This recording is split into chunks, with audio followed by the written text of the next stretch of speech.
because as melanin carriers, if you ever really got healthy in mind and body, you'd become a threat and a problem. And that's how I want to end this session tonight. The melanin carriers that I referred to, from Sethantis on in the underworld to the black people that generated on the earth and were given melanin so that they could live on the surface and not become contaminated, not become cathartic, sun affected, can't think straight, not because, you know again what radiation can do. Radiation can mutate anything. If you tan, it means that the energy from the sun, including the ultraviolet and actinic rays, can be utilized. They don't just burn where you get your carcinomas on the skin, or whether they go inside and get your melanomas inside in the internal organs, secretion, and so. They simply take that and spread it out over the body and take the energy from it and speed up your cell development.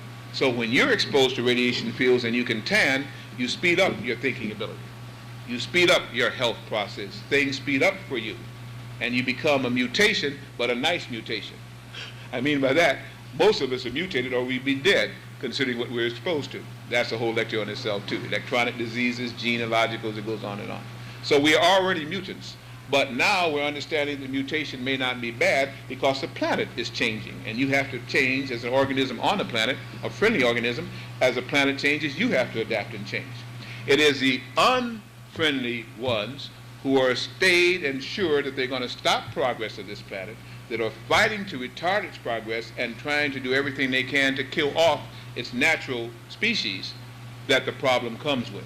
Not those that adapt, but those that refuse to adapt and would rather change the planet than change their own ways. In some cases they can't, so they're fighting for life. And they're about the business of deadly existence, where we are playing. Interferon is taken generally a conversion of melatonin, which is a process of secretion of melanin from the pineal gland. Interferon A, interferon B, it goes on down the line. I don't have time to go into a whole lecture on AIDS. You've probably sat through a number of them again, but I think I can take some twists from that you may not have heard of. That may be another lecture we can go.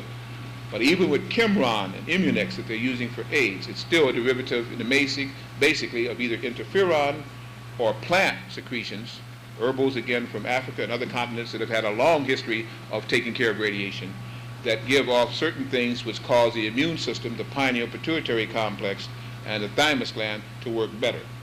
Okay, that's all it is, a process of making those things work better. But when you have melanin and it's being produced in a very good form, then you can pretty much throw off anything that comes to the planet, provided you are internally strong.